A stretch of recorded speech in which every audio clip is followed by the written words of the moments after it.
হুজুরকে ওনার বক্তব্য পেশ করার জন্য সবিনয় অনুরোধ জ্ঞাপন করছি।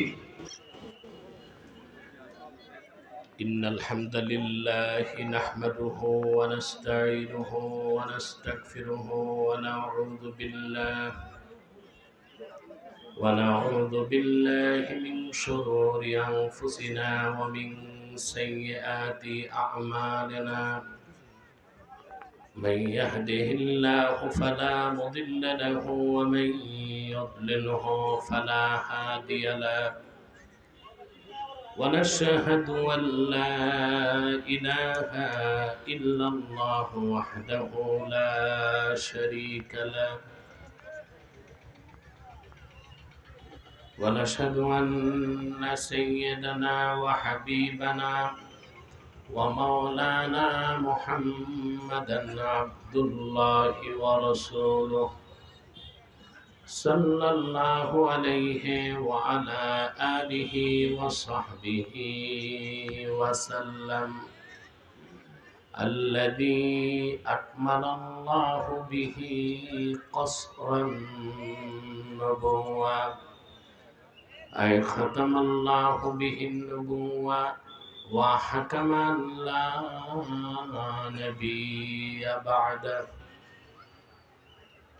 وأعلن في القرآن بالبرهان أن محمدا صلى الله عليه وسلم خاتم النبيين والمرسلين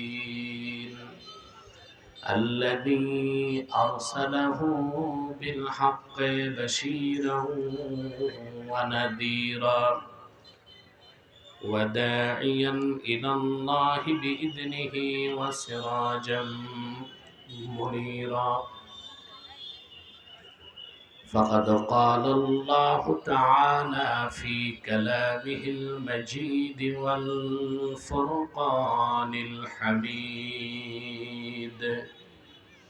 أعوذ بالله من الشيطان الرجيم بسم الله الرحمن الرحيم إنما المؤمنون الذين إذا ذكر الله وجلت قلوبهم وإذا تليت عليهم آياته زادتهم إيمانا وعلى ربهم يتوكلون الذين يقيمون الصلاة ومما رزقناهم ينفقون أولئك هم المؤمنون حقا صدق الله العظيم وصدق رسوله النبي الكريم ونحن على ذلك من الشاهدين والشاكرين والحمد لله رب العالمين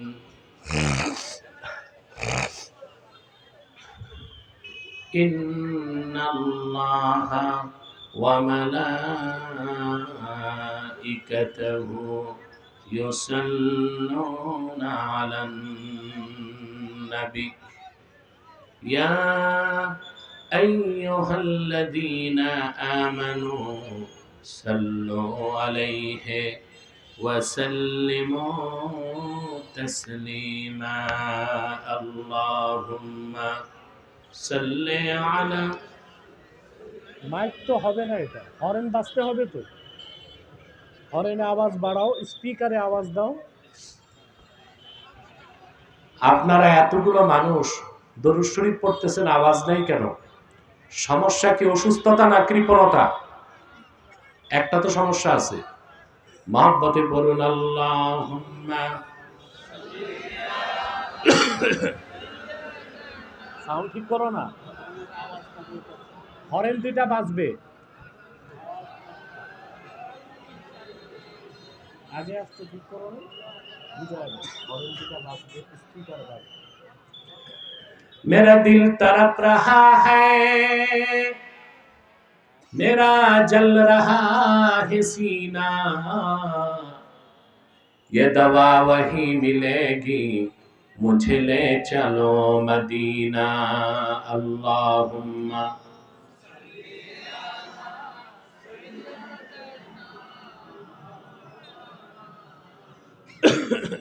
वाला आली सय्यिदना मौलाना मुहम्मद। मदीना मदीना मोमिनों की गुनगुना है, दीदारे मदीना आशिकों की तमन्ना है। अल्लाहुम्मा सल्ले अला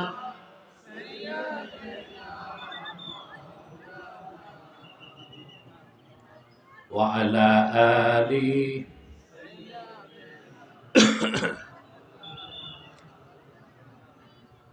मदीने की हवा से जन्नती बू आती है, खाके पाके मदीना में नूरे जन्नत चमकती है। अल्लाहुम्मा सल्ले अला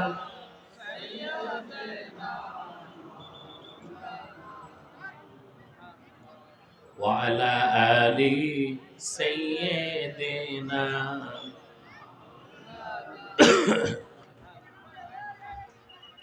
मुहम्मदुन रसूलुल्लाह सल्लल्लाहु अलैहि वसल्लम खतमल्लाहु बिहिन नबुव्वा व हकमन ला नबिय्य बअदहु बलगल उला बिकमालिहि हसनत जमीअ खिसालिहि।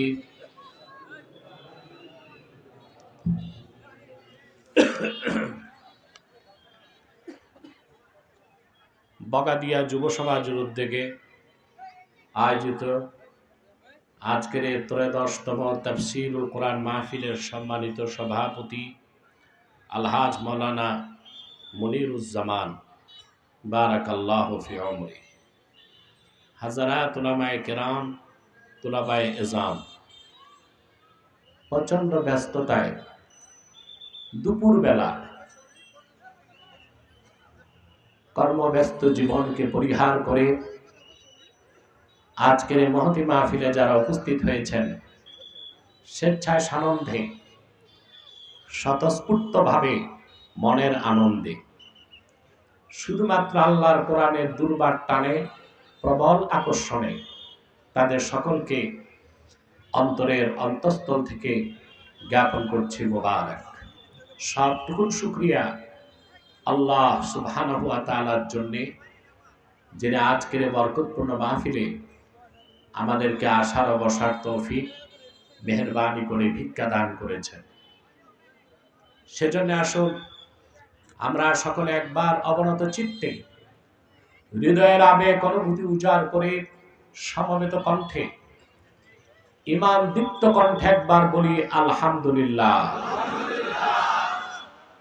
অগণিত অসংখ্য দরুদ ও সালাম আল্লাহর সৃষ্টির প্রধান আকর্ষণ, বিশ্ব সভার সভাপতি, সকল নবী রাসূলগণের মাথার তাজ, শামসুল হিদায়াত, বদরুদ্দুজা, সাইয়্যিদুস সাকালাইন, ইমামুল মুরসালিন, খাতামুন নবিয়্যিন ওয়াল মুরসালিন, আফতাবে নবুওয়াত, শাহনশাহে রিসালাত, সরকারে দো জাহান, সুলতানুল মদিনা, নবিয়্যুল আম্বিয়া, হুজুরে আকরাম, নূরে মুজাসসাম, নূরুন আলা নূর, সাইয়্যিদিনা হাবিবিনা শফিঈনা মাওলানা মুহাম্মদ সাল্লাল্লাহু আলাইহি ওয়াসাল্লামের উপর আল্লাহ তাবারাকা ওয়া তাআলা যাকে আজ থেকে প্রায় ১৫০০ বছর আগে প্রেরণ করেছেন,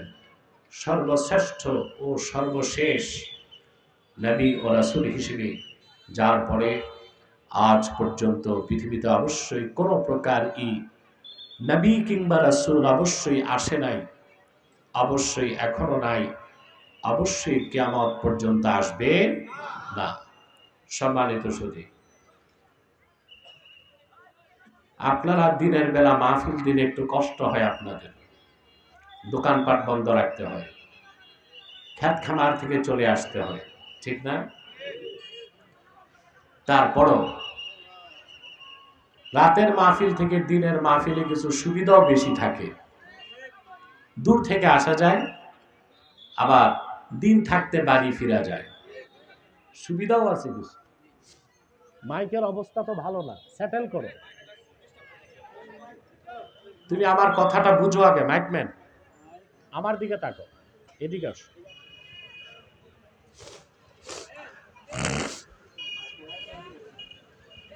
অনেক দূরে যে হর্নগুলো আছে ওইটা দরকার নাই, মাঠে পর্যাপ্ত আওয়াজ দাও। আর পিছনে যে হর্ন আছে এটা বাজবে, স্পিকারে আওয়াজ লাগবে, ইকো থাকবে না, না আওয়াজ ডবল না হয়, ঠিক আছে?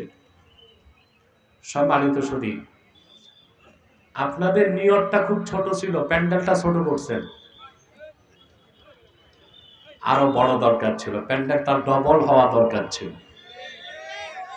সে যাই হোক, করেই ফেলেছেন তো করেই ফেলেছেন। আমার ভাই বন্ধু যারা দাঁড়িয়ে আছেন, আল্লাহর ওয়াস্তে বলবো নিচে নেমে মূল জনস্রোতের সাথে আপনারা এক হয়ে বসেন, নিচে চলে আসেন। স্বেচ্ছাসেবকদেরকে বলবো তোমরা বাঁশি বাজাবা না, বাঁশি বন্ধ, কোনো শব্দ হবে না, আওয়াজ হবে না। আমি আজকে আপনাদের সামনে সূরা আনফাল থেকে কয়েকটা আয়াত তেলাওয়াত করেছি।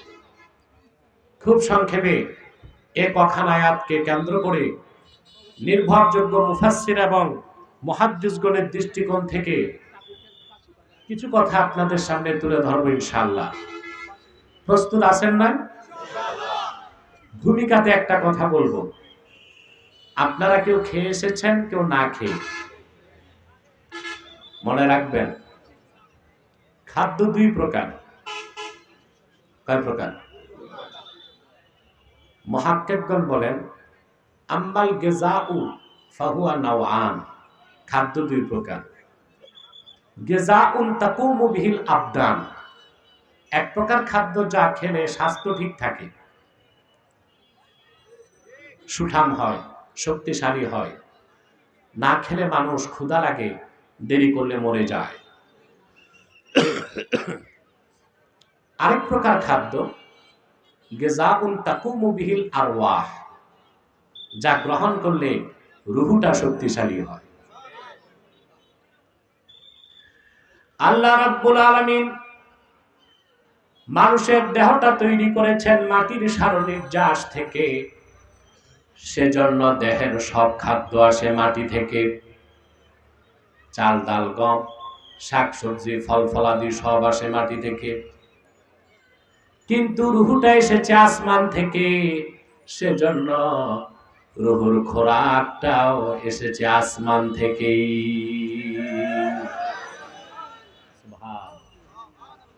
আজ আমরা এখানে এসেছি গিযায়ে রূহ, রুহের খোরাক নিতে। আলহামদুলিল্লাহ বলবেন না? এতে আপনারা খুশি না বেজার? বেজার শুধু শয়তান।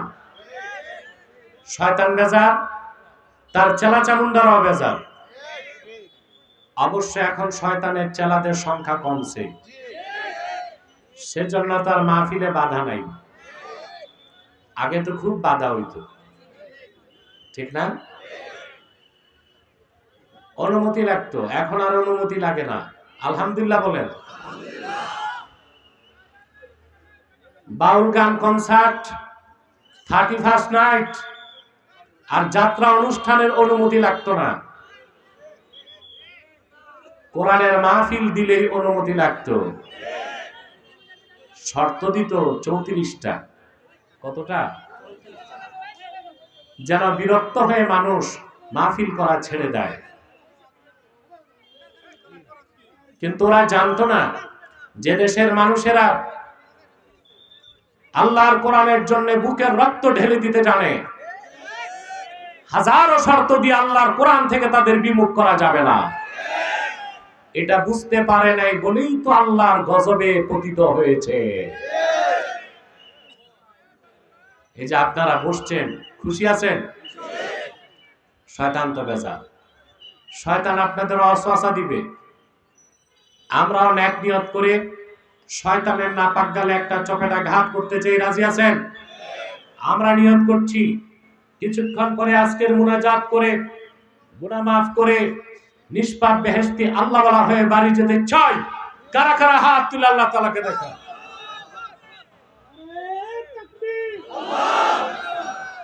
আল্লাহ কবুল করুক, আল্লাহ মঞ্জুর করুক, বলুন আল্লাহুম্মা আমিন। আসুন তিলাওয়াতের মাধ্যমে আমরা আলোচনায় প্রবেশ করছি। আপনারা কি আর ডিস্টার্ব করবেন আমাকে? স্বেচ্ছাসেবকরা বাঁশি বাজাবেন আর যা করবেন এশারায়। আমি আবারও নিষেধ করছি, স্বেচ্ছাসেবকরা বাঁশি বাজাবে না।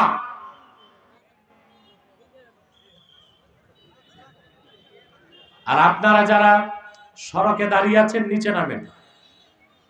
আল্লাহর কোরআনের মাহফিল যত সুন্দর করবেন আপনাদের কবর জীবনটা তত সুন্দর হবে। আমি জানি আপনারা সুশিক্ষিত, ভদ্র এবং সভ্য। আপনাদেরকে তো লাঠি দিয়া ঠিক করতে হবে না, আপনার তো আঙ্গুলের ইশারায় ঠিক হবেন।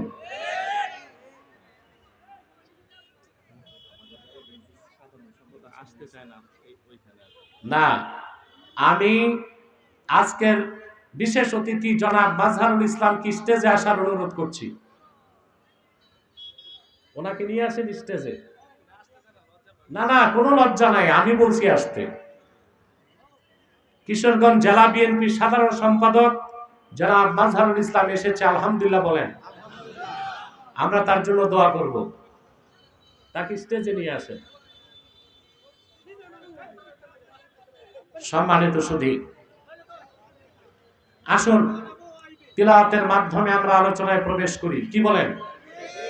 আমার সঙ্গে আপনারাও পড়বেন, যেন প্রতিটি বাক্যের, প্রতিটি শব্দের, প্রতিটি অক্ষরের নূর আল্লাহ তাআলা আমাদের সিনায় যেন বিকশিত করে দেন। বলেন আল্লাহুম্মা আমিন।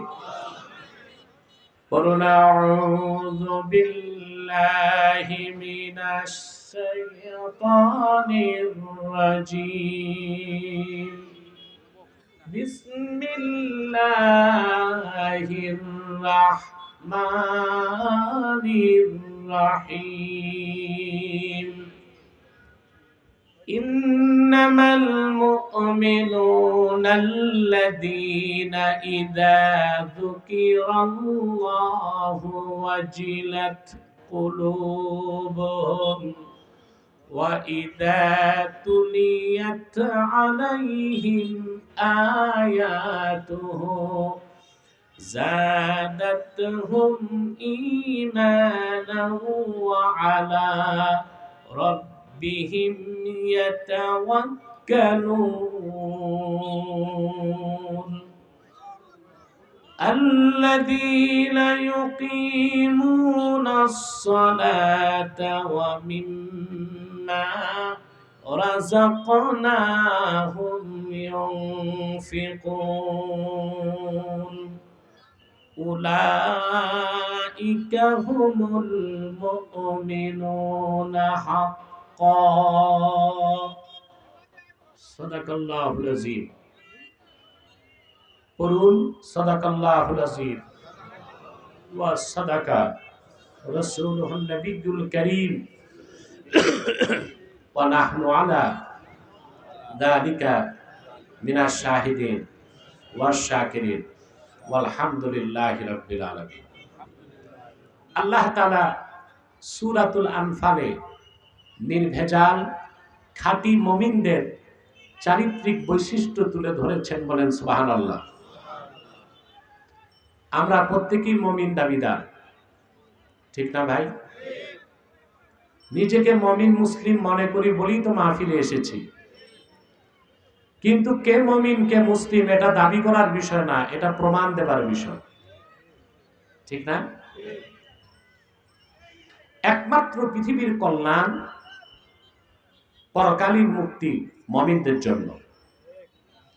অবিশ্বাসী, সংশয়বাদী, অস্বীকারীদের জন্য কোনো পৃথিবীতে ইজ্জত নাই, কল্যাণ নাই, পরকালে মুক্তির কোনো ব্যবস্থা নাই। আল্লাহ রাব্বুল আলামিন সূরা মুমিনুনের শুরুতে বলেন, ক্বাদ আফলাহাল মুমিনুনাল্লাযীনা হুম ফি সালাতিহিম খাশিউন। নিশ্চিত সফলতা লাভ করেছে মুমিনগণ, যারা ঈমান এনেছে এবং বিনয়ের সাথে নামাজ আদায় করে। সূরাটির শেষে আবার আল্লাহ তাআলা বলছেন, وَمَن يَدْعُ مَعَ اللَّهِ إِلَٰهًا آخَرَ لَا بُرْهَانَ لَهُ بِهِ فَإِنَّمَا حِسَابُهُ عِندَ رَبِّهِ إِنَّهُ لَا يُفْلِحُ الْكَافِرُونَ। আল্লাহ তাআলা স্পষ্ট বলে দিয়েছেন, ইন্নাহু লা ইউফলিহুল কাফিরুন, যারা কাফের, অস্বীকারী, তারা কখনোই সফলতা লাভ করবে না। সফলতা কার? জোরে বলতে হবে। ইহকালীন কল্যাণ, পরকালীন মুক্তি, হাসানা ফিদ দুনিয়া, হাসানা ফিল আখিরা, শুধুমাত্র মুমিনদের জন্য। তারাই সফল, তারাই নাজাত প্রাপ্ত, তারাই কল্যাণ প্রাপ্ত, তারাই ইজ্জত প্রাপ্ত। বলেন সুবহানাল্লাহ। ঈমানবিহীন কোন নেক আমল কবুল হবে না, ঠিক না? এই পৃথিবীতে ক্ষতিগ্রস্ত কারা? তোমরা বসো স্টেজে।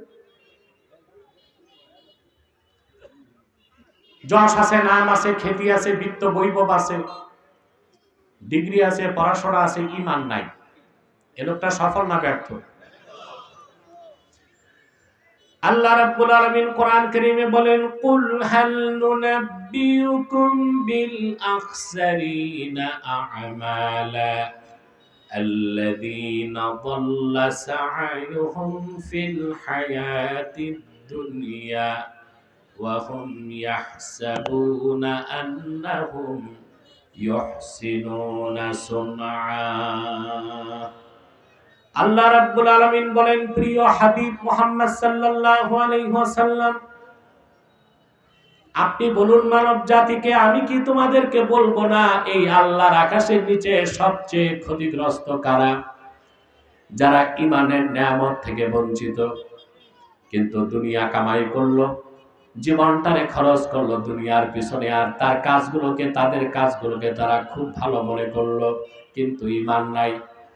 তারা সবচেয়ে বড় ক্ষতিগ্রস্ত, তাদের ক্ষতির কোনো সীমা নাই। তাহলে সফল হচ্ছে মুমিনগণ। সফল কারা? আমি মুমিন, আমি মুসলিম, এটা দাবি করার বিষয় না, প্রমাণ দেবার বিষয়। আপনাকে আল্লাহর দেওয়ার সংজ্ঞায় মুমিন হতে হবে, এবং মুমিন হিসেবে আপনার শর্তগুলোকে পূরণ করতে হবে। সুবহানাল্লাহ বলেন। ইসলাম প্রথা সর্বস্ব কোনো ধর্মের নাম নয়। ভালো করে বুঝেন, আমার দিকে তাকান, ডিস্টার্ব করবেন, আমি মাইক ছেড়ে দিব। কোনো আওয়াজ করতে পারবেন না, যে যেভাবে আছে থাকুক। প্যান্ডেল করছেন ছোট, তো মানুষ করবে কি? কেউ রোডে দাঁড়াবে, কেউ দূরে দাঁড়াবে, এটাই তো নিয়ম। এখন তো আর করার কিছু নাই, এখন চুপচাপ থাকেন, যে যেখানে আছেন, যেমনি আছে অমনে থাক। কোনো বাঁশি বাজাতে নিষেধ করেছি আমি? আমাকে একটু সময় দেন, আমিও কষ্ট করে এসেছি, আপনারা তো কষ্ট করে আসছেন, ঠিক না?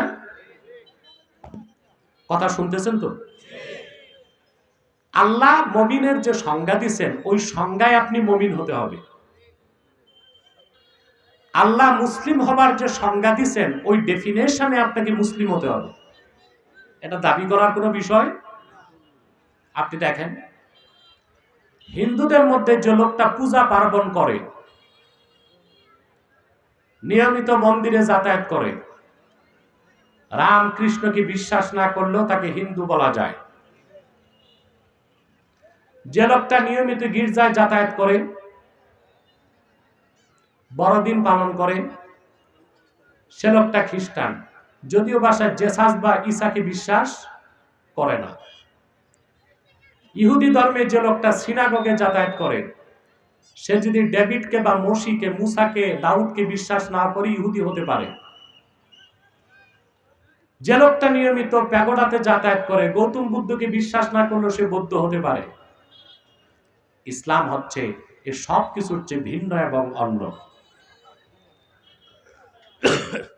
কোন ব্যক্তি যদি নিয়মিত নামাজ পড়ে, রোজা রাখে, হজ করে, যাকাত দেয়, দাড়ি টুপি জুব্বা কুর্তা সব থাকে, কিন্তু আল্লাহর কোরআনের কোন একটা বাক্যের, কোন একটা শব্দের, কোন একটা অক্ষরকে যদি অস্বীকার করে, সে লোকটা মুমিন বা মুসলিম হতে পারবে না। শরীয়তে তার নাম কাফের। নাম কি? তাহলে ইসলাম প্রথা সর্বস্ব কোনো ধর্ম নয়। আপনাকে আল্লাহর দেওয়া সংজ্ঞায় মুমিন হতে হবে, আল্লাহর দেওয়া সংজ্ঞায় মুসলিম হতে হবে। সুবহানাল্লাহ বলেন। এখন এই ঈমানটা কি? আল্লাহ কোরআন কারীমে স্পষ্ট করে দিয়েছেন। আল্লাহ রাব্বুল আলামিন বলেন, ইন্নামাল মুমিনুনা আল্লাযীনা আমানু বিল্লাহি ওয়া রাসূলিহি থুম্মা লাম ইয়ারতাবু ওয়া জাহাদু বিআমওয়ালিহিম ওয়া আনফুসিহিম ফি সাবিলিল্লাহি উলাইকা হুমুস সাদিকুন। আল্লাহ রাব্বুল আলামিন বলেন, পরিপূর্ণ মুমিন তো তারাই যারা ঈমান এনেছে মহান আল্লাহর উপর, ঈমান এনেছে মুহাম্মদ সাল্লাল্লাহু আলাইহি ওয়াসাল্লামের উপর, সুম্মা লাম ইয়ারতাবু, এবং ইসলামের ক্ষুদ্র একটা বিষয়তেও কোনো সন্দেহ রাখলো না। জান এবং মাল দিয়ে আল্লাহর পথে জিহাদ করলো। আল্লাহ পাক বলেন, উলাইকা হুমুস সাদিকুন, তারাই ঈমানের দাবিতে সত্যবাদী। বলেন সুবহানাল্লাহ। তাহলে আল্লাহকে বিশ্বাস আর আল্লাহ রসুলকে বিশ্বাস করার নাম হচ্ছে ঈমান। এবং এই ঈমান আনার পরে ইসলামের ক্ষুদ্রাতি ক্ষুদ্র কোন বিষয়কে আপনি সন্দেহ করতে পারবেন? কথা বলে না। ইসলামের ক্ষুদ্রাতি ক্ষুদ্র কোন বিষয়কে সন্দেহ করলেও আপনি মুসলিম বা মুমিন হতে পারবেন। আপনি যদি ইসলামের কোন বিধান না মানেন, তাতে আপনি গুনাহগার। আপনি কি? আল্লাহ হয়তো বা আপনাকে ক্ষমা করবেন। কিন্তু ইসলামের ক্ষুদ্রাতি ক্ষুদ্র কোন বিষয়কে যদি অস্বীকার করেন, সন্দেহ করেন, তখন আপনি শরীয়তের পরিভাষায় অবিশ্বাসী। আপনি মুমিন বা মুসলিম হতে পারবেন না। আল্লাহ রাব্বুল আলামিন কোরআন কারীমের অন্যত্র বলেন, ইয়া আইয়ুহাল্লাযীনা আমানু হাল আদুল্লুকুম আলা তিজারাতিন তুনজিকুম মিন আযাবিন আলীম তু'মিনুনা বিল্লাহি ওয়া রাসূলিহি ওয়া তুজাহিদুনা ফি সাবিলিল্লাহি বিআমওয়ালিকুম ওয়া আনফুসিকুম যালিকুম খায়রুল লাকুম ইন কুনতুম তা'লামুন। আল্লাহ রাব্বুল আলামিন বলেন, ঈমানদারগণ, বিশ্বাসীগণ, হাল আদুল্লুকুম আলা তিজারা, আমি কি তোমাদের একটা ব্যবসার কথা বলবো? সুবহানাল্লাহ। ব্যবসাকে শিখান। কাফের, মুশরিক, নাস্তিক, রাম বামরা আমাদেরকে বলে আমরা ধর্ম ব্যবসায়ী। আমরা ধর্ম ব্যবসায়ী না, তবে আমাদের ব্যবসা আছে আমাদের মালিকের সাথে। আর আমাদের যারা ধর্ম ব্যবসায়ী বলে, ওদের ব্যবসা হচ্ছে রয়ের সাথে, সিআইএ এর সাথে, মোসাদের সাথে, বেঈমানদের সাথে। আর আমাদের ব্যবসা হচ্ছে আমাদের মালিক আল্লাহ রাব্বুল আলামিনের সাথে। ব্যবসা কার সাথে? সুবহানাল্লাহ বলে। আল্লাহ বলেন, বান্দা মুমিনরা একটা ব্যবসার কথা বলবো। হক্কানি আলেম পীর মাশায়েখ ধর্ম ব্যবসায়ী হয় না, আর ইসলাম নিয়ে ব্যবসা করার সুযোগও নাই। ধর্ম ব্যবসায়ী এই শব্দটার আবিষ্কার হয়েছে ইউরোপে। খ্রিস্টান পাদ্রী পুরোহিতরা তাদের খ্রিস্টান ধর্মের আবেগকে পুঁজি করে ব্যক্তি স্বার্থ হাসিল করত, তখন সেটাকে বলা হতো কি? ধর্ম ব্যবসা। ইসলাম তো মানব রচিত কিছু না, আল্লাহ প্রদত্ত পরিপূর্ণ স্বীকৃত জীবন বিধান হচ্ছে ইসলাম। ইসলাম নিয়ে ব্যবসার সুযোগ নাই। আর কোন হক্কানি আলেম ওলামা পীর মাশায়েখ ইসলাম নিয়ে ব্যবসা করার চেষ্টাও করেন। যদি কেউ ইসলামের আবেগকে পুঁজি করে ব্যক্তি স্বার্থ হাসিল করতে যায়, সে তো ইসলামের মধ্যেই থাকে না, তো ব্যবসা করার সুযোগই তো নাই, ঠিক না? এ হচ্ছে আলেম ওলামা পীর মাশায়েখকে কোন ঠাসা করার জন্য পশ্চিমাদের দালালদের একটা শব্দ সন্ত্রাস। আলেম ওলামা পীর মাশায়েখকে কোন ঠাসা করার একটা বুদ্ধি ছাড়া আর কিছু না। আমাদের ব্যবসা আছে কার সাথে? সেটা হচ্ছে ইমানের ব্যবসা। সুবহানাল্লাহ কইবেন না? ব্যবসা কাকে বলে? ব্যবসা মানে হচ্ছে মুবাদালাতুশ শাইই বিশ-শাই।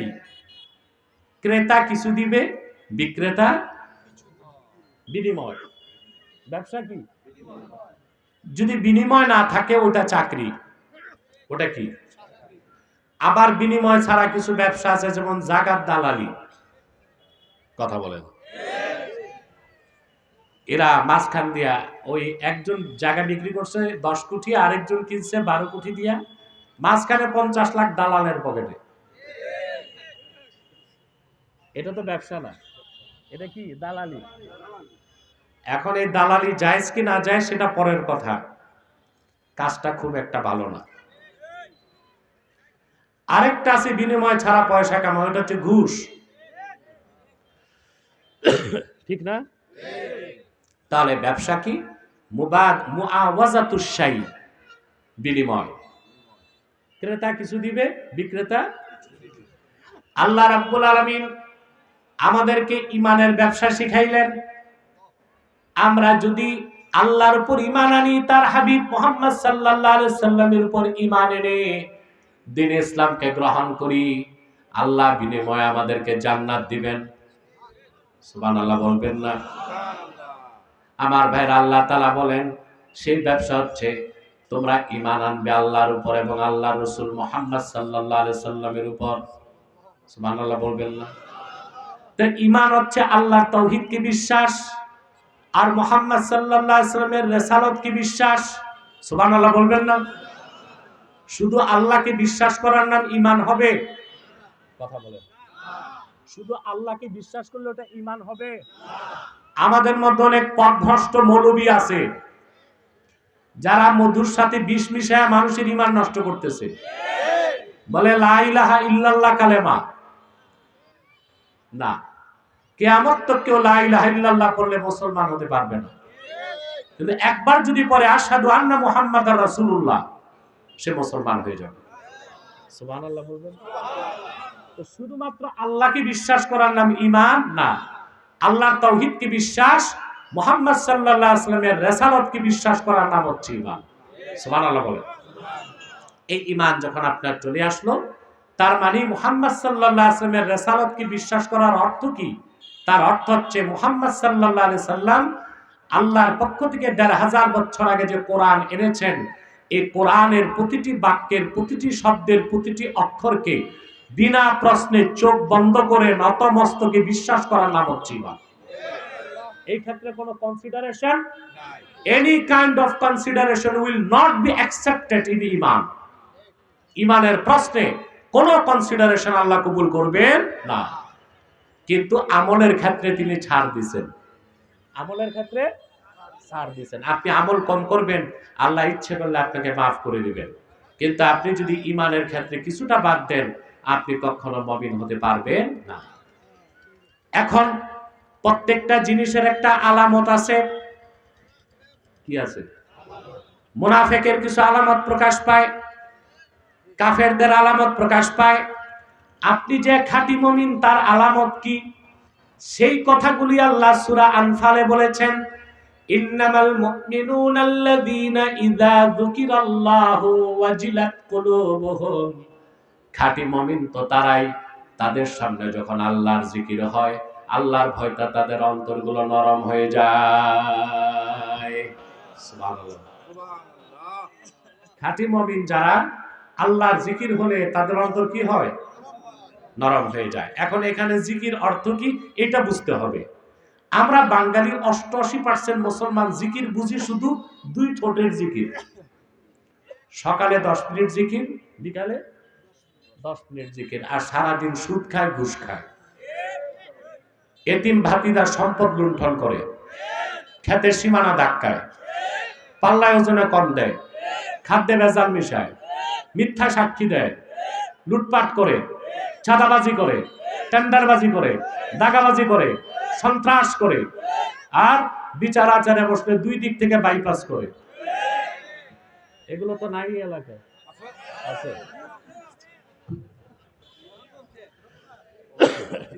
কিন্তু সকালে জিকির ঠিক, বিকালে মুসলমান যতদিন আল্লাহর জিকির তোমাদের ঠোঁটে থাকবে, মনে যাবে না,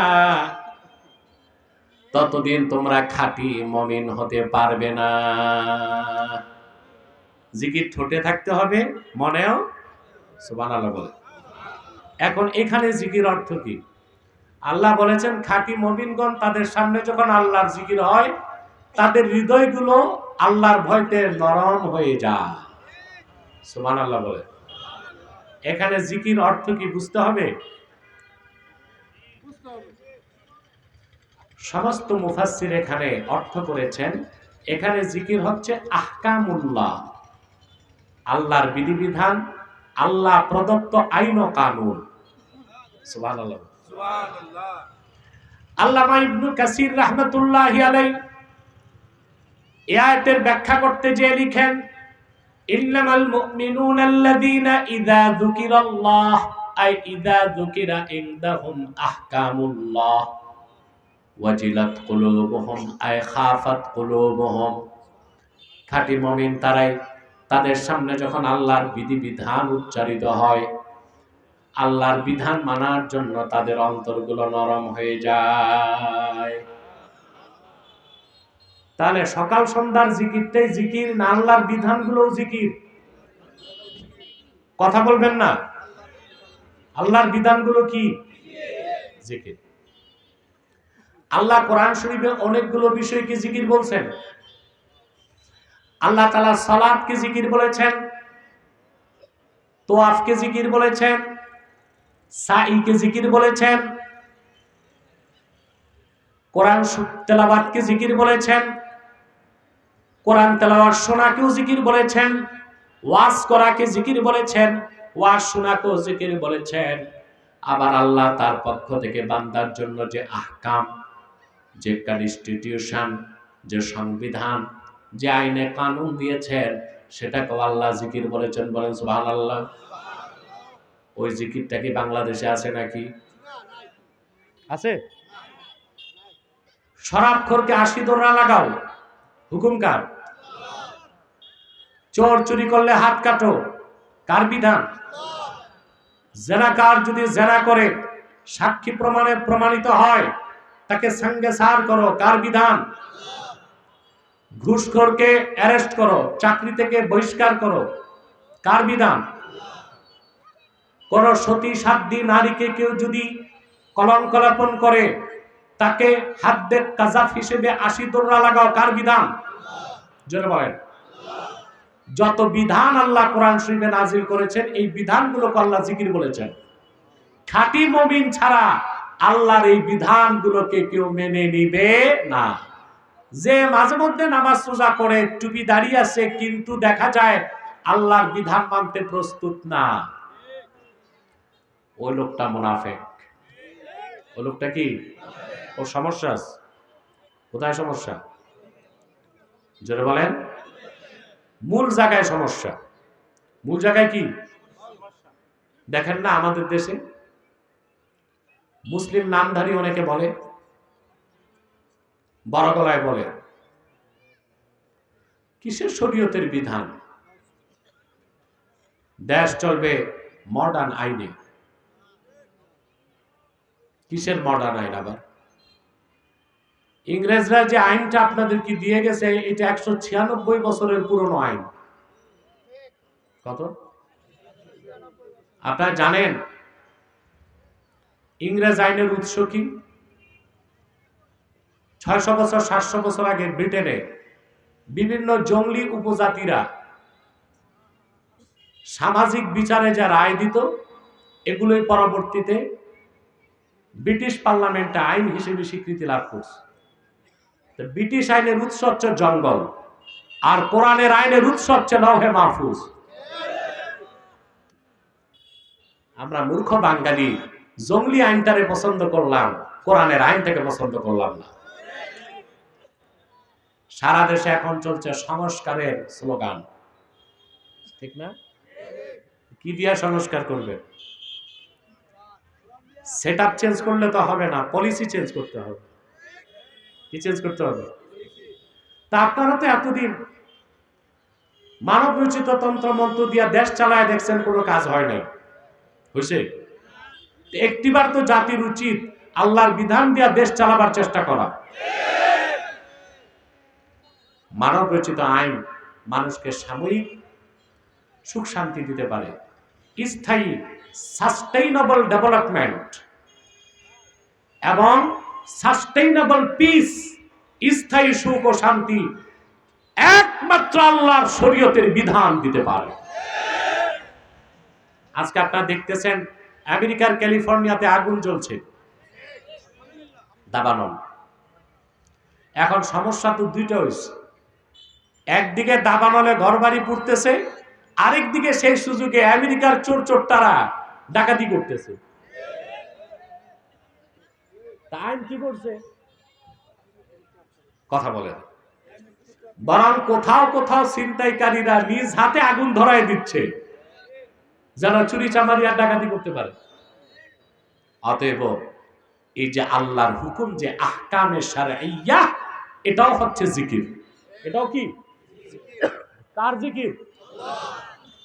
মুমিন ছাড়া আল্লাহর বিধানকে মেনে নিতে প্রস্তুত কেউ হয় না। যখন দেখবেন কোন মুমিন আল্লাহর বিধানকে নতমস্তকে মেনে নিচ্ছে, আপনি মনে করবেন লোকটা ঈমানের দাবিতে সত্যবাদী।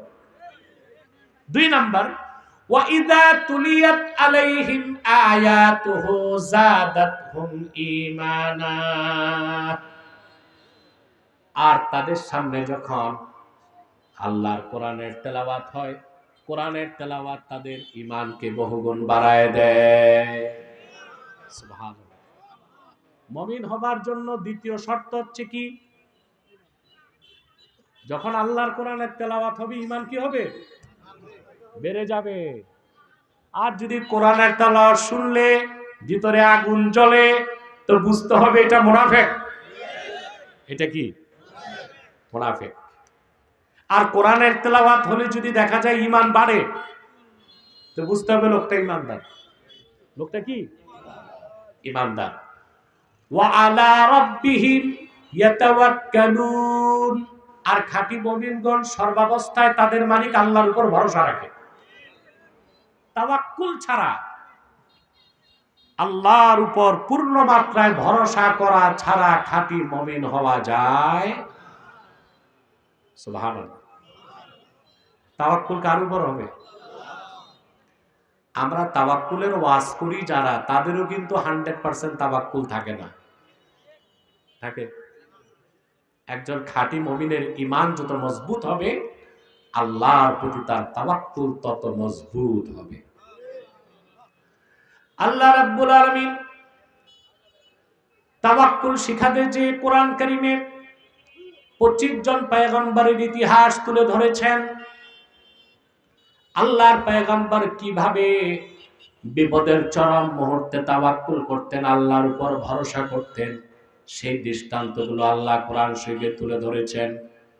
সুবহানাল্লাহ বলবেন না? আল্লাহ তাআলা হযরত ইব্রাহিমের প্রসঙ্গে বলেন, হযরত ইব্রাহিম আলাইহিস সালাম মুসলিম জাতির জনক, সন্দেহ আছে নাকি? বাংলাদেশে এখন বিপ্লব বিপ্লব চলতেছে, কথা বলেন। কিন্তু আপনারা জানেনই না পৃথিবীতে প্রথম বিপ্লবের ডাক কে দিছে। এই পৃথিবীর ইতিহাসে প্রথম বিপ্লবী মহাপুরুষ হযরত ইব্রাহিম খলিলুল্লাহ। বিপ্লব কাকে বলে তা আপনারা তো অভ্যুত্থান কি বিপ্লব কি কিছুই বুঝেন না। সুর একটা ধরলে এইটাই গাইতে থাকেন, কথা বলেন। 5 আগস্ট যেটা বাংলাদেশে হয়েছে এটা বিপ্লব না, এটা অভ্যুত্থান। এটা কি? অভ্যুত্থান এবং বিপ্লবের মধ্যে তাত্ত্বিক ব্যাখ্যা করলে পার্থক্য পাওয়া যায়। অভ্যুত্থান এক জিনিস, বিপ্লব আরেক জিনিস। বিপ্লব মানে হচ্ছে বিপ্লব পরবর্তী দেশ বিপ্লবীদের হাতে থাকবে। দেশ কি এখন বিপ্লবীদের হাতে? কথা বলেন। কাদের হাতে? আগে যারা সচিব ছিল, আমলা ছিল, কামলা ছিল, তাদের হাতে। বিপ্লব মানে হচ্ছে বিপ্লব পরবর্তী দেশে ডিপ স্টেট, রাষ্ট্রের গভীরে যারা থাকে পুরা সেটআপ চেঞ্জ করতে হয়। এটা কি চেঞ্জ হয়েছে না আগেরটাই আছে? এটা কিভাবে বিপ্লব? এটাকে আমি অভ্যুত্থান বলতে পারি। কি বলতে পারি? অভ্যুত্থান বলতে পারি। বিপ্লব কি?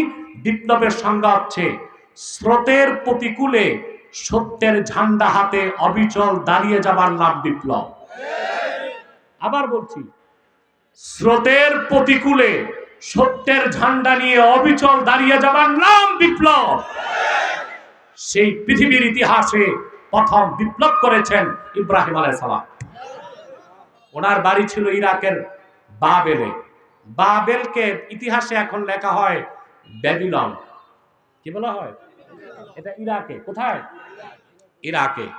তিনি যে পরিবেশে বড় হলেন, তিনি দেখেন সব হচ্ছে মূর্তি পূজারী, প্রকৃতি পূজারী, ন্যাচারালিস্ট, ম্যাটারালিস্ট, বস্তুবাদী, মূর্তি পূজারী, প্রকৃতি পূজারী, অগ্নি পূজারী।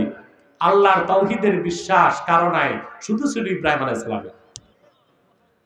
শুরু করলেন তিনি দাওয়াত। সুবহানাল্লাহ। স্রোতের অনুকূলে না প্রতিকূলে?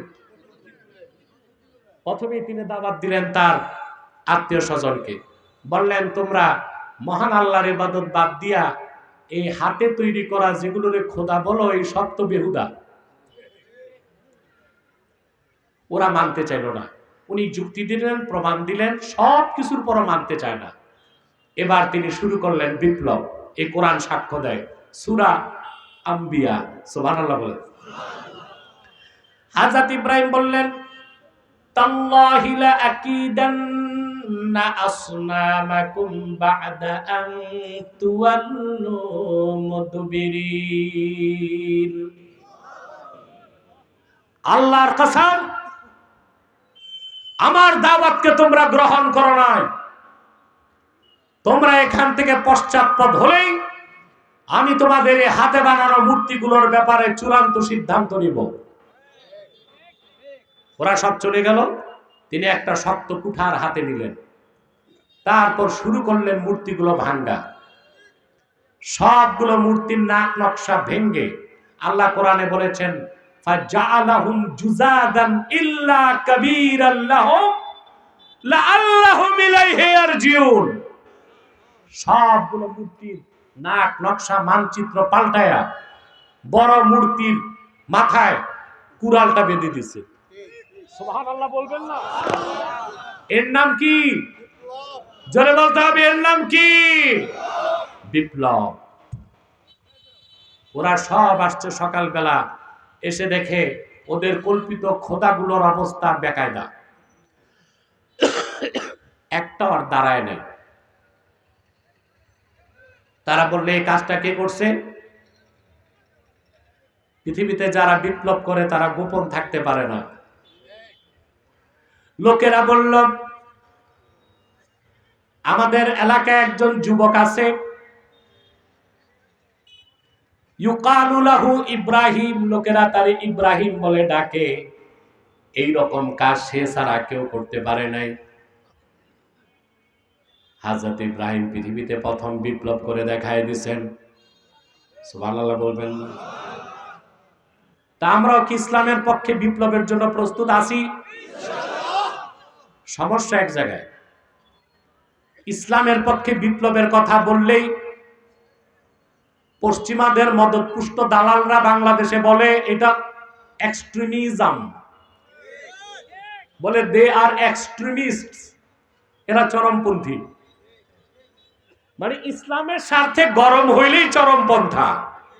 তো 5ই আগস্ট কি হয়েছে? এটা কি শিথিল পন্থা ছিল না চরমপন্থা? কথা বলেন। আপনারা যতদিন শিথিল পন্থায় চলছেন 15 বছর শুধু মাইর খাইছেন। কথা বলেন। ছাত্র জনতা যখন চরমপন্থা গ্রহণ করলো, ঢাকা ঘেরাও করছে, কথা বলেন, লড়াই হয় নাই? একদিকে বুলেট বোমা ট্যাঙ্ক কামান, আরেকদিকে ছাত্র জনতা জুতা স্যান্ডেল ইট পাটকেল। পন্থাটা চরমপন্থা ছিল কিনা? কইতে শরম লাগে? আরে কও না, কি ছিল? তাহলে গণতন্ত্র প্রতিষ্ঠায় চরমপন্থা জায়েজ, আর ইসলামের স্বার্থ রক্ষায় চরমপন্থা না জায়েজ। এই ভাওতাবাজি বাংলাদেশে চলবে না।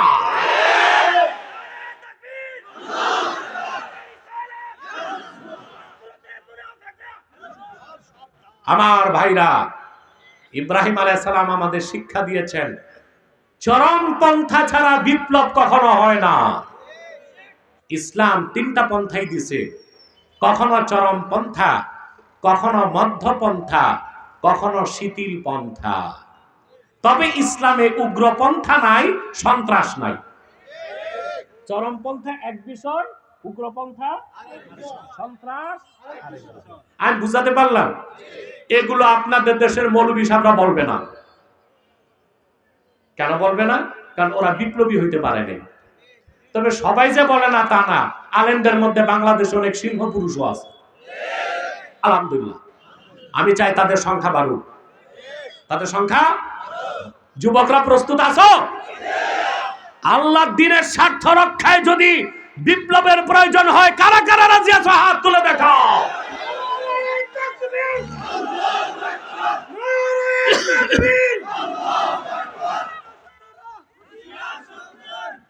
আমার প্রিয় ভাই ও বন্ধুগণ, আমি বসেছি, প্রায় তো 50 মিনিট চলে যাচ্ছে। আর কিছু সময় কষ্ট করবা সবাই? আমরা আজকে মুনাজাত করে গুনাহ মাফ করে বাড়ি যাব। কারা কারা হাত তুলে দেখো, হাত নামাও, আল্লাহ কবুল করুন। আমার যে ভাইরা দাঁড়িয়ে আছেন, আমি জানি না আপনারা কারা কারা খান বাহাদুর আহসানুল্লাহ নাতিপুতি। আল্লাহর হস্তে নিচে আসেন। আমি দুঃখিত, কর্তৃপক্ষ আপনাদেরকে বড় একটা প্যান্ডেল দিতে পারে নাই, পর্যাপ্ত বিছানা দেয় নাই। আপনারা হাজার হাজার লোক চলে এসেছেন। আমি বলে যাই কর্তৃপক্ষকে, আগামীতে তারা যেন আরো বড় পরিসরে আপনাদের সেবা করার সুযোগ পায়। বলুন আল্লাহুম্মা আমিন। নামেন, সড়ক থেকে নামেন, সব নেমে মূল জনগণের যে প্যান্ডেল, মানুষের সাথে একত্রিত হয়ে বসুন। আল্লাহর রহমত আরো বেশি পাবেন ইনশাআল্লাহ। কথা শুনতেছেন? এবার আসেন আমি আমার বিষয়টাকে বুঝাই। তাওয়াক্কুল কি? খাঁটি মুমিনের পরিচয় কি?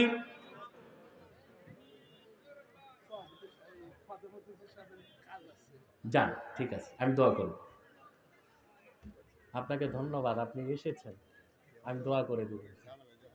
জি, আচ্ছা আচ্ছা, ঠিক আছে, আচ্ছা আচ্ছা, আমি দোয়া করবো ইনশাআল্লাহ। সম্মানিত শুধু কথা শুনতেছেন? আমার দিকে তাকান, মনোযোগ দেন। আমি আমার বিষয়টা বোঝাচ্ছি। খাঁটি মুমিন হবার 3 নাম্বার বৈশিষ্ট্য কি?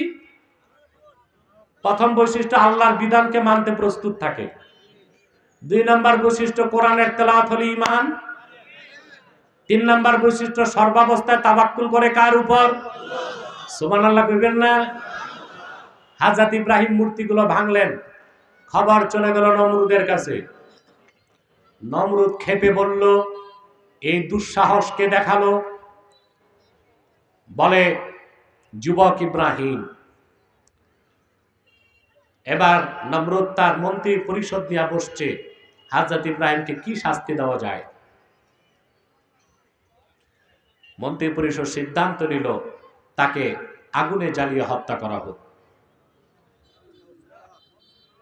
তাফসীর সাক্ষ্য দেয়, বিশাল আগুনের কুণ্ডলী নির্মাণ করা হলো।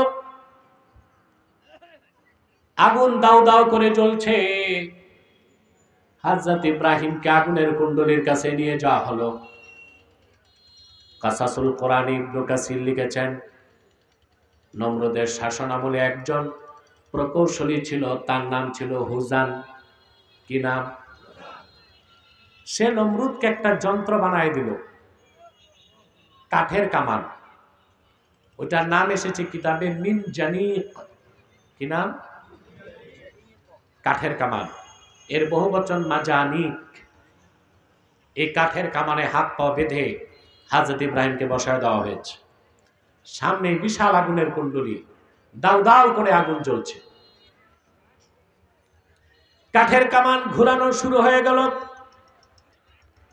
ঘূর্ণন যখন চরম পর্যায়ে চলে যাবে, রশি কাটলেই হযরত ইব্রাহিম আগুনের কুণ্ডলীতে চলে যাবেন। এমন সময় আল্লাহর ফেরেশতা জিবরিল চলে আসলেন। আমার ভাইরা, তাওয়াক্কুল কারে করে ভালো করে বুঝে রাখো। জিবরিল এসে হযরত ইব্রাহিমকে বললেন, আল্লাহর পয়গম্বর ইব্রাহিম, তোমার সামনে আগুনের কুণ্ডলী জ্বলছে, রশিটা কাটলে তুমি আগুনে চলে যাবা। আমি আল্লাহর মুকাররব ফেরেশতা, আমার নাম জিবরিল আমিন, আমার 600 পাখা আছে। একটিবার ঝাপটা দিলেই আগুনের কুণ্ডলী মাটির সাথে মেশাকার হয়ে যাবে।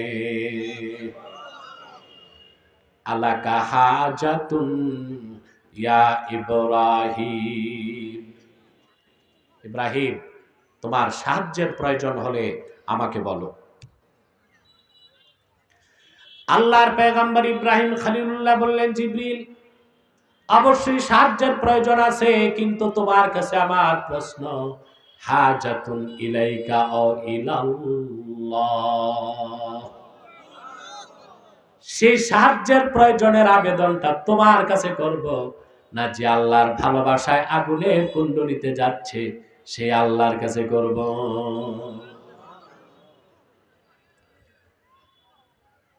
কাঠের কামান ঘুরতে লাগলো, রশি কেটে দেওয়া হলো। হযরত ইব্রাহিম চলে গেলেন আগুনের কুণ্ডলীর কাছে। বুখারী শরীফের মধ্যে এসেছে, আগুন হযরত ইব্রাহিমের শরীরকে স্পর্শ করার আগে ইব্রাহিম নবী পড়তে লাগলেন, হাসবিয়াল্লাহু ওয়া নি'মাল ওয়াকিল। আল্লাহর হাবিব ইরশাদ করেছেন, আব্দুল্লাহ ইবনে আব্বাস রাদিয়াল্লাহু তাআলা আনহুমা বর্ণনা করেছেন, হাসবিয়াল্লাহু ওয়া নি'মাল ওয়াকিল ক্বালাহা ইব্রাহিম হিনা উলকিয়া ফিন্নার। হাসবিয়াল্লাহু ওয়া নি'মাল ওয়াকিল, এই কথাটা আল্লাহর আকাশের নিচে প্রথম উচ্চারণ করেছেন হযরত ইব্রাহিম যখন তারে আগুনে নিক্ষেপ করা হয়েছে। আপনারাও বিপদে পড়লে কি করবেন? হাসবিয়াল্লাহু ওয়া নি'মাল ওয়াকিল। পারবেন তো ইনশাআল্লাহ? এটা সংক্ষেপ। হাদিস শরীফে এসেছে লম্বাটা, হাসবিয়াল্লাহু লা ইলাহা ইল্লা হুয়া আলাইহি তাওয়াক্কালতু ওয়া হুয়া রাব্বুল আরশিল আযীম। 7 বার সকালে, 7 বার বিকালে, 24 ঘন্টার জন্য আপনি ল্যামিনেটেড হয়ে যাবেন। বিপদ আপদ, বালা মুসিবত, বুলেট বোমা, গোলা বারুদ কিচ্ছু আপনার শরীরে লাগবে না। যদি বিপদ আসে তো বুঝবেন ওই দিন আপনি পড়তে পারেন নাই। সুবহানাল্লাহ বলবেন।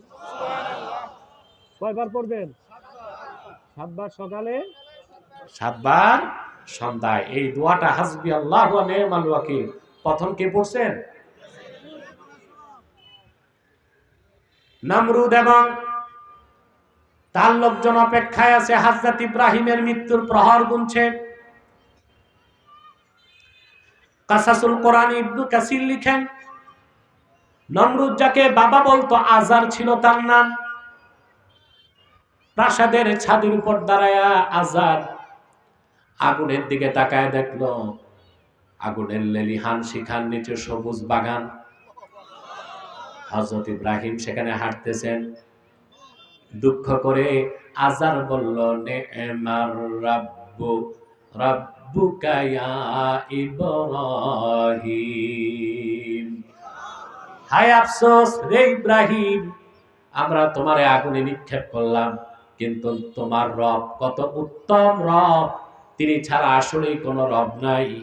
আমাদের আগুনের কুণ্ডলিটারে তিনি তোমার জন্য সবুজ বাগান বানায় দিছে। এর নাম তাওয়াক্কুল। এর নাম কি? আল্লাহ রাব্বুল আলামিন হযরত মুসার দৃষ্টান্ত দিয়েছেন। আল্লাহ তাকে নির্দেশ করছেন, মুসা, বনি ইসরাইল নিয়ে তুমি মিশর ছাড়ো। রাতের অন্ধকারে তিনি লক্ষ লক্ষ বনি ইসরাইল নিয়ে মিশর ছাড়লেন। কত লোক ছিল তার সাথে তার হিসাব নাই, তাফসিরে এসেছে শুধু যুবক ছিল 6 লাখ। কত? শুধু যুবক। তাহলে মহিলা, বাচ্চা, বৃদ্ধ কি পরিমাণ তার কোনো হিসাব নাই। এই সব লোক নিয়ে তিনি সমুদ্রের পাড়ে আসছেন। এপারে মিশর, ওপারে ফিলিস্তিন, কেনান। বুঝতে পারছেন? তাফসীর খাজেনে এসেছে ওই সমুদ্রের নাম ছিল বাহার কালজুম। কি নাম? 10 মাইল পাশ ছিল। কত মাইল? 10 মাইল প্রশস্ত ছিল সমুদ্র। কোনো ব্রিজ নাই, সেতু নাই, নৌকা নাই। একজন দুইজন না, লক্ষ লক্ষ মানুষ সমুদ্রের পাড়ে তিনি অপেক্ষা করছেন যে আল্লাহর হুকুমে ঘর থেকে বের হয়েছি, আমার এই সমুদ্র পার করবেন তো আল্লাহ। এর নাম তাওয়াক্কুল। এর নাম কি? ফেরাউন খবর পেয়ে গেছে, লক্ষ লক্ষ সৈন্য নিয়ে এসে রওনা দিছে মুসাকে আর বনি ইসরায়েলকে পাকড়াও করতে। ফেরাউনের সাথে শুধু ঘোড়সওয়ার ছিল 80,000। 80,000 ঘোড়া একসাথে দৌড়াইলে কিরকম আওয়াজ। বনি ইসরায়েল পিছনে তাকায় দেখে ফেরাউন আসতেছে হাজার হাজার ঘোড়সওয়ার বাহিনী নিয়ে। এবার বনি ইসরায়েল মুসা নবীরে ধরছে। বাড়িতে ছিলাম তাও তো ভালো ছিল, ফেরাউনের চরতাপ্পর খাইয়া বেঁচে তো ছিলাম, তোমার কথায় বাড়িঘর ছেড়ে তো বিপদে পড়ছি, পিছনে তরবারি, সামনে সমুদ্র। বনি ইসরায়েলের কথাটা আল্লাহ কোরআন কারীমে উল্লেখ করেছেন, ক্বালা আসহাবু মূসা ইন্না লামুদরাকুন। বনি ইসরায়েল বলল, আমরা ধরা পড়ে গেছি, পিছনে তরবারি, সামনের সমুদ্র, বাঁচার তো আর কোনো উপায় নাই। বিপদের চরম মুহূর্তে মুসা নবী তাওয়াক্কুল করলেন কার উপর? তার কথাটা আল্লাহ কোরআন উল্লেখ করেছেন, তিনি বললেন, ক্বালা কাল্লা ইন্না মাইয়া রাব্বী সায়াহদিন। কখনো না, যার হুকুমে বাড়িঘর ছেড়েছি সে রব আমার আল্লাহ আমার সাথে আছে। সায়াহদিন, উইদাউট ডিলে মাচ, অনতি বিলম্বে তিনি পথ করে দিবেন। আল্লাহ মুসাকে বললেন, মুসা সমুদ্রে লাঠি দিয়ে আঘাত করো। তিনি করলেন। বনি ইসরায়েলের সম্প্রদায় ছিল 12টা, 12টার সাথে আবার ছিল ঝগড়া। এক পথে গেলে তো মারামারি করে মরে যাবে। আল্লাহ 12টা গোত্রের জন্য 12টা শুকনা পথ সমুদ্রের মধ্যে বানাই দিয়েছে। মুসা নবী পার হয়ে গেলেন। তাওয়াক্কুলের শিক্ষা আল্লাহ কোরআনে দিয়েছে। আল্লাহ রাব্বুল আলামিন সাইয়্যিদুল মুতাওয়াক্কিলিন, সমস্ত তাওয়াক্কুলকারীদের মহান নেতা, তোমার নবী, আমার নবী, বিশ্ব নবী মুহাম্মদ মুস্তাফা সাল্লাল্লাহু আলাইহি ওয়াসাল্লামের তাওয়াক্কুলের বেনজির দৃষ্টান্ত কোরআনে রেখেছেন। আল্লাহর হাবিব আল্লাহর হুকুমে হিজরত করে মক্কা থেকে রওনা দিয়েছেন, মদিনাতুল মুনাওয়ারায় যাবেন। মক্কায় রাসূল করিম সাল্লাল্লাহু আলাইহি ওয়াসাল্লাম গারে সওরে 3 রাত অপেক্ষা করেছেন কয়দিন? 3 দিন। আবু জাহাল পদচিহ্ন বিশারদ, পায়ের চিহ্ন দেখলে যারা বুঝতে পারে কার পায়ের ছাপ, এই পদচিহ্ন বিশারদ নিয়ে আল্লাহর হাবিবের কদম মোবারকের ছাপ চিহ্ন, সিদ্দিক আকবরের কদমের চিহ্ন দেখে দেখে গাড়ি সোর পর্যন্ত চলে এসেছে। ইমামে বুখারী রওয়ায়াত করেন, কাফেররা আসার আগে গাড়ে সৌরের মুখের মধ্যে আল্লাহর হুকুমে মাকড়সা জাল পেতে দিল, কবুতর ডিম পেড়ে দিল। আল্লাহর হুকুমে মাটি থেকে বাবলা গাছ হয়ে গেল, গুহার মুখটা ঢেকে দিল। আবু জাহেল অসংখ্য কাফের নিয়া গাড়ে সৌরের মাথার কাছে চলে এসেছে। সিদ্দিক আকবর কাফেরদের কথার আওয়াজ শুনতে পেলেন, উপরের দিকে তাকায় দেখেন কাফেরদের পা দেখা যায়, হাতে নাঙ্গা তরবারি, সূর্যের আলোতে তা চকচক করছে। পদচিহ্ন বিশারদ আবু জাহেলকে বলল, আবু জাহেল, কাবার মালিক আল্লাহর কসম, মুহাম্মদ সাল্লাল্লাহু আলাইহি সাল্লাম গারে সৌরে আছেন। আবু জাহেল বলল, কিছু তো বুঝে আসে না, মাকড়সার জাল তো নষ্ট হয় নাই, কবুতরের ডিম তো নষ্ট হয় নাই, বাবলা গাছের ঝাপড়া তো নষ্ট হয় নাই। সিদ্দিক আকবর বলেন, আমার প্রচন্ড ভয় লাগছে, চোখ থেকে আমার পানি ঝরছে। আল্লাহর হাবিব বললেন, লিমা তাবকি ইয়া আবা বকর, আবু বকর কান্না করছো কেন? সিদ্দিক আকবর বললেন, ইয়া রাসূলুল্লাহ, ইয়া হাবিবাল্লাহ, আমি আমার জন্য ভয় পাচ্ছি না, কাফেররা মাথার উপর দাঁড়ায় আছে, গুহার ভিতরে তাকালেই তো তারা আপনাকে দেখতে পাবে, আমাকে দেখতে পাবে। আমার বাবা মা দুজন আপনার কদমে কোরবান হয়ে যাক, আমি আমার জন্য ভয় পাই না, ওরা আপনাকে দেখলে তো আপনাকে তারা শহীদ করে ফেলবে। বিপদের চরম মুহূর্তে আল্লাহর হাবিব সিদ্দিক আকবরকে বললেন, কোরআন কারীমে আল্লাহ বলেন, ইয ইয়াকুলু লিসাহিবিহি লা তাহজান ইন্নাল্লাহা মা'ানা। মুহাম্মদ সাল্লাল্লাহু আলাইহি সাল্লাম যখন ওনার সঙ্গী আবু বকরকে বললেন, আবু বকর চিন্তা করো না, আল্লাহ রাব্বুল আলামিন আমাদের সাথেই আছে। এখন দেখেন মুসা নবীর তাওয়াক্কুলের দরজা কোথায় ছিল আর আল্লাহর হাবিবের তাওয়াক্কুলের দরজা কোথায় ছিল। ইমামে বাইজাবি সূক্ষ্ম ব্যাখ্যা করেছেন, বলবো? বুঝতেছেন? মুসা নবী বিপদের চরম মুহূর্তে বললেন, তাওয়াক্কুল করতে যেয়ে বললেন, ইন্না মাইয়া রাব্বি, আমার সাথে আমার রব।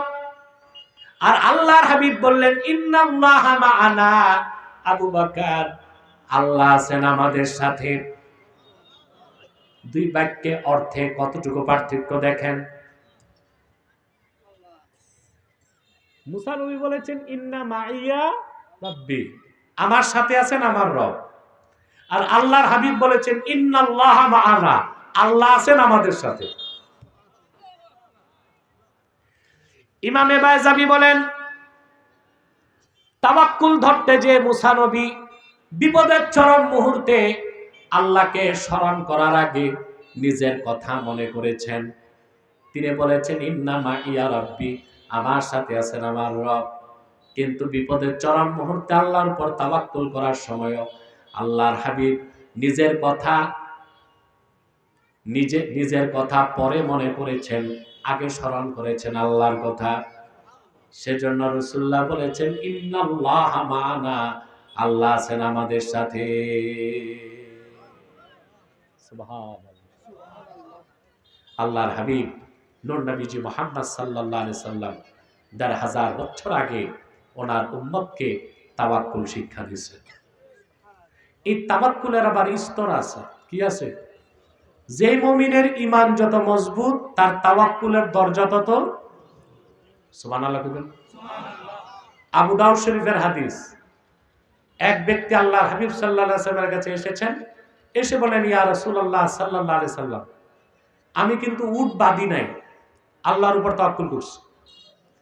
আল্লাহর হাবিব বলেন, আগে উট বাঁধো, তারপর আল্লাহর উপর তাওয়াক্কুল করো। আগে উট বাঁধো, তারপরে। কিন্তু আল্লাহর হাবিব সাল্লাল্লাহু আলাইহি ওয়াসাল্লাম সাহাবায়ে কেরামকে চূড়ান্ত পর্যায়ের তাওয়াক্কুল শিক্ষা দিয়েছেন।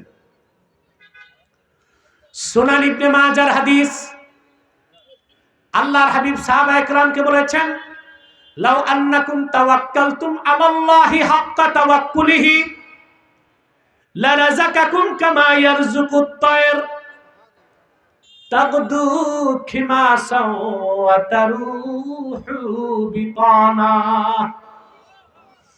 আমার প্রিয় সাহাবীগণ, মহান আল্লাহর উপর যতটুকু তাওয়াক্কুল করা দরকার ততটুকু যদি তাওয়াক্কুল করতে তোমরা পারতে, বিনা চাকরি বিনা ব্যবসায় যেভাবে আল্লাহ পাখিকে রিজিক দেন, তোমাদেরকেও ঘরে বসায় বসায় ওই রকম রিজিক দিয়ে দিতে। স্টেজে দৌড়াদৌড়ি করো কেন? স্টেজ কন্ট্রোল করো। এই বসো। মুনাজাত না করে বদকিসমত নিয়ে যাবা না। খেয়াল করতেছেন? আর কয়েক মিনিট,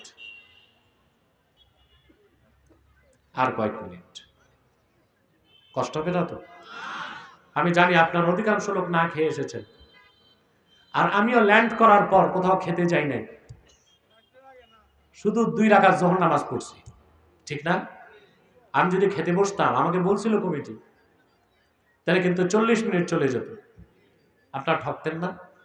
কথা বলেন তো, কি দরকার? মুমিন যত না খেয়ে থাকে তার স্পিরিচুয়াল পাওয়ার তত বাড়ে। আর আমরা হচ্ছে মারভুক্ষে বাঙালি, খাওয়ার নাম শুনলে আর কি কবরের কথা ভুলে যায়।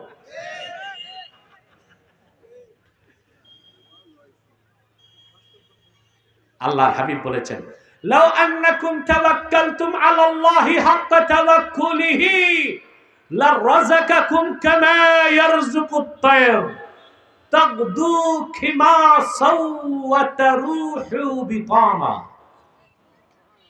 তোমরা আল্লাহর উপর যদি যতটুকু তাওয়াক্কুল করা দরকার করতে পারতা, আল্লাহ পাখিকে যেভাবে রিজিক দেন তোমাদেরকে ওইভাবে রিজিক দিতেন। সুবহানাল্লাহ কইবেন না? পাখির কথা আসলো কেন? একটা বাঘ পশু শিকার করার পর কিছুটা খায়, কিছুটা রেখে দেয়। কথা বলেন। ক্ষুদ্র পিপিলিকা 6 মাসের খাবার জমা করে রাখে।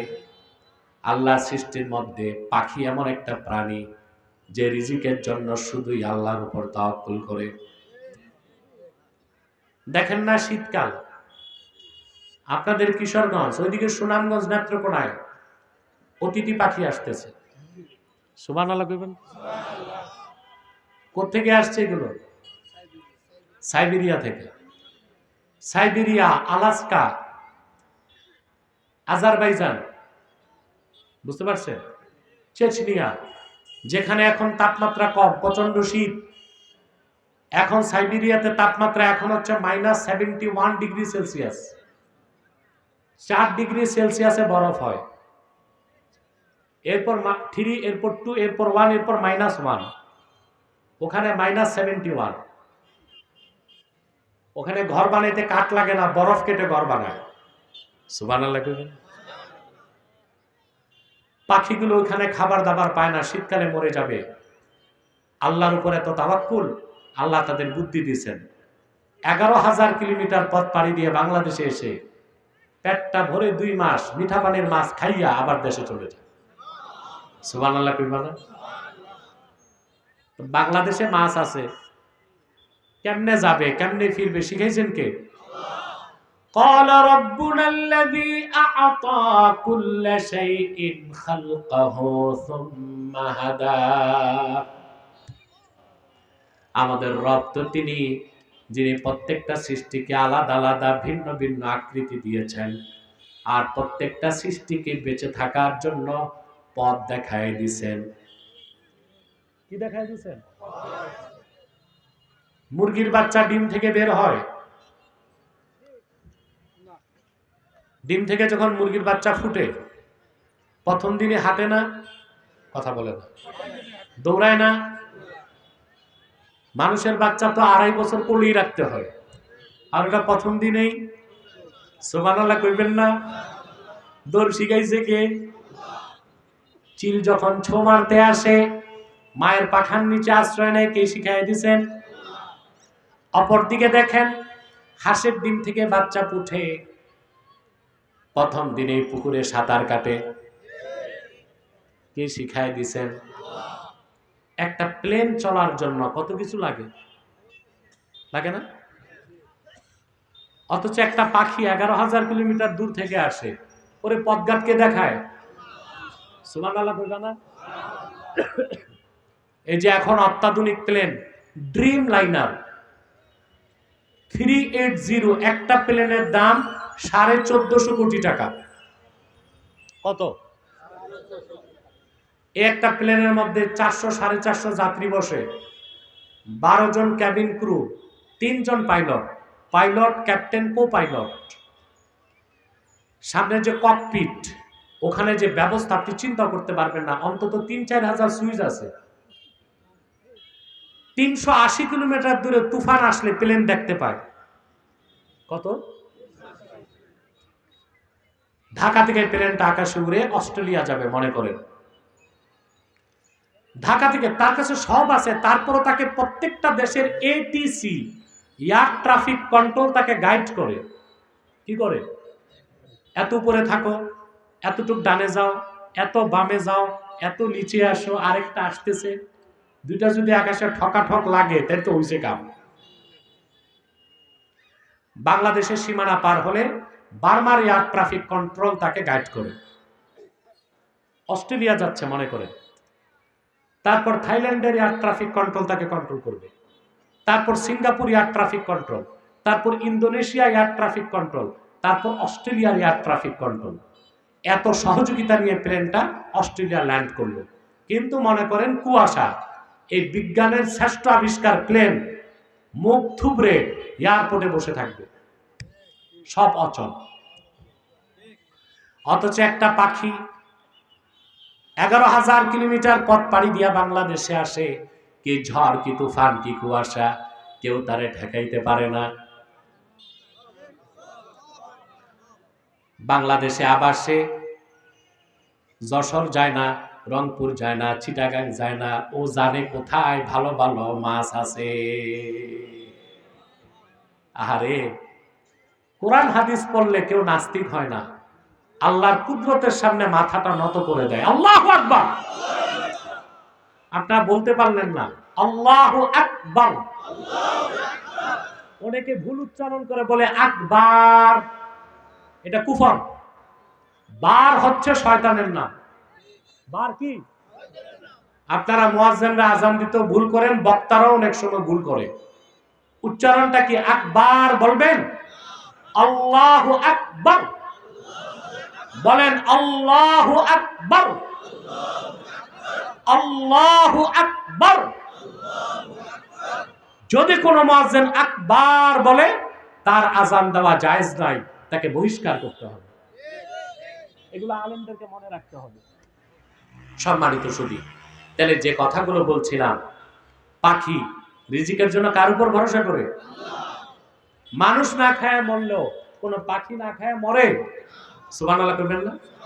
এই জন্য আল্লাহ হাবিব বলেছেন, তোমরা যদি আল্লাহর উপর ভরসা করতে পারতা যতটুকু ভরসা করা দরকার, তাহলে অবশ্যই আল্লাহ তাআলা তোমাদেরকে রিজিক দিতেন ওইভাবে যেভাবে তিনি পাখিকে রিজিক দেন। বলেন সুবহানাল্লাহ। কথাগুলো মনে থাকবে তো? খাঁটি মুমিন কিভাবে হবেন বুঝতেছেন? এরপর আল্লাহ তাআলা বললেন, আল্লাযীনা ইউকিমুনাস সালাতা ওয়া মিম্মা রাযাকনাহুম ইউনফিকুন। অতঃপর এই মুমিনরা 5 ওয়াক্ত নামাজ কায়েম করে, আর আমি তাদেরকে যা রিজিক দিছি তার থেকে খরচ করে। খাঁটি মুমিন হবার জন্য অন্যতম আলামত হচ্ছে 5 ওয়াক্ত নামাজ পড়তে হবে, আর যাকাত কি করতে হবে? দিতে হবে। বাংলাদেশকে যদি আসলে মেরামত করতে চান, রাষ্ট্রীয়ভাবে নামাজ কায়েম করতে হবে, রাষ্ট্রীয়ভাবে জাকাত আদায় করতে হবে। জাকাত ভিত্তিক অর্থনীতি যেই দেশে, ওই দেশে জুলুম হয় না। ভ্যাট ট্যাক্স, রাজস্ব আর কর যেই দেশে, ওই দেশে জনগণের উপর জুলুম করা হয়। যেমন নতুন বাজেটে ইন্টারনেটের উপর কর চাপাই দিছে। কিসের উপর? এটা কি একটা কাজের কাজ হইল? ইন্টারনেটে কর দিবেন কেন ভাই? ধনী মানুষ গাড়ি কিনে, গাড়িতে আরো 100% ট্যাক্স বাড়ায় দেন। ইন্টারনেটে যে ট্যাক্স বাড়াইছেন, তো ছাত্ররা পড়াশোনা করবে কেমনে? কথা বলে না। সবচেয়ে দুঃখজনক, ঔষধের উপর ট্যাক্স বাড়াই দিছে। সারা দুনিয়ায় ওষুধ হচ্ছে ফ্রি। উন্নত বিশ্বে ওষুধ কি? ট্রিটমেন্ট ফ্রি, ওষুধ ফ্রি। আমাদের তো ওষুধ ফ্রি করার হ্যাডম নাই, বরং ওষুধে আরো কর দিছি, যেন গরিব মানুষগুলো ওষুধ না খেয়ে তাড়াতাড়ি মরে যায়। মনে রাখবেন, সোশ্যালিজম সমাজতন্ত্র এক অভিশাপ, আর ক্যাপিটালিজম পুঁজিবাদ আর এক অভিশাপ। আমরা চাই জাকাত ভিত্তিক অর্থনীতি। মাত্র 1 লাখ টাকায় 2,500 টাকা। আহ, কি সুন্দর অর্থনীতি আল্লাহ আমাদেরকে দিচ্ছেন। এতে ধনী অনেক ধনী হতে পারে না, আর গরিব আরো গরিব হয় না। পুঁজিবাদের কুফলতা কি? ধনী আরো ধনী হয়, গরিব আরো গরিব হয়। আর জাকাত আনুপাতিক হারে প্রতি স্তরের মানুষকে ধনী বানায়। সুবহানাল্লাহ কইবেন না? তা রাষ্ট্র সংস্কার করেন মিয়া সাহেব। এই পলিসিটা নেন না যে বাংলাদেশ হবে জাকাত ভিত্তিক অর্থনীতির দেশ, আর বাধ্যতামূলক রাষ্ট্রীয়ভাবে 5 ওয়াক্ত নামাজ কায়েম করেন। দেশ তেমনি ঠিক হয়ে যাবে। ব্যক্তি জীবনে আল্লাহ আপনাদেরকে দিয়েছে নামাজ আর জাকাত, রাষ্ট্র জীবনেও দিয়েছেন নামাজ আর জাকাত। সুবহানাল্লাহ কইবেন না? তো খাঁটি মুমিন হইতে নামাজ পড়বেন? কথা বলে না। আমি বলবো না কে কে নামাজ পড়ে না, লজ্জা পাবেন। তবে আমি বুঝতেছি প্রচুর বেনামাজি এখানে আছে। আমরা বুক ফুলিয়ে বলি বাংলাদেশ দ্বিতীয় বৃহত্তম মুসলিম দেশ, কিন্তু সূচকে যদি আনি নামাজি হিসেবে বাংলাদেশ কয় নাম্বার? 50 নাম্বারও সিরিয়াল নাই। এই দেশের লোক বেনামাজি বেশি। আমার মনে হয় না 15% লোক নামাজ পড়ে। হয় না, 15% হয় না। জুমার দিন আমরা দেখি মসজিদ, বারান্দা, রোড সব ভরে গেছে, আর আসরের সময় দেখি এক কাতার মুসল্লি। তো যারা জুমা পড়ছে ওরা কি সব ঘর জামাই ছিল, অতিথি ছিল, মেহমান ছিল, না এলাকাবাসী? তা আসরের সময় ওরা কই? পরের দিন ফজরে 3 জন, ইমাম, মুয়াজ্জিন, খাদেম। ইমাম বেচারা যদি চাকরি হারাবার ভয় না থাকতো তো সেও মনে আসতো না। নামাজ পড়বা? আমার বেনামাজি ভাইরা, একটা কথা প্রশ্ন করি, উত্তর দিবা? চোর, হত্যাকারী, জানাকার, শরাবখোর বেশি খারাপ না বেনামাজি? আমার কথাটা টের পাও নাই? যাদের চামড়া গন্ডারের মতো মোটা ওদের লাগে নাই। আবার বলছি, ইন্না তারিকা সালাতি আকবাহু মিনাত সারিকি ওয়াজ জানি ওয়াল কাতিলি ওয়া মুদমিনিল খামরি। চোর, হত্যাকারী, জানাকার, শরাবখোর, এই 4 জনের চেয়ে নিকৃষ্ট হচ্ছে বেনামাজি। তা নামাজ পড়বা? খাঁটি মুমিন হইতে কি লাগবে? কয়েকটা নামাজ পড়বা, আল্লাহ কবুল করুক। আর জাকাত আদায় করতে হবে। রাজি আছো? যাদের উপর জাকাত ফরজ, জাকাত দিবা। এই কাজগুলো যদি করো, আল্লাহ তোমাদেরকে সার্টিফিকেট দিয়েছেন, উলাইকা হুমুল মুমিনুনা হাক্কান। এরাই খাঁটি মুমিন। এদের জন্যই কল্যাণ, সুখ, শান্তি, ইজ্জত, সমৃদ্ধি, পরকালে জান্নাত। সাদাকাল্লাহুল আযীম ওয়া সাদাকা রাসূলুহুন নবিয়ুল কারীম ওয়া নাহনু আলা যালিকা মিনাশ শাহিদিন ওয়াশ শাকিরিন আলহামদুলিল্লাহি রাব্বিল আলামিন। এই মিয়া, এই বসো। আমি আর আপনাদের কষ্ট দিচ্ছি না ভাই, একটা অনুরোধ করবো আপনাদেরকে,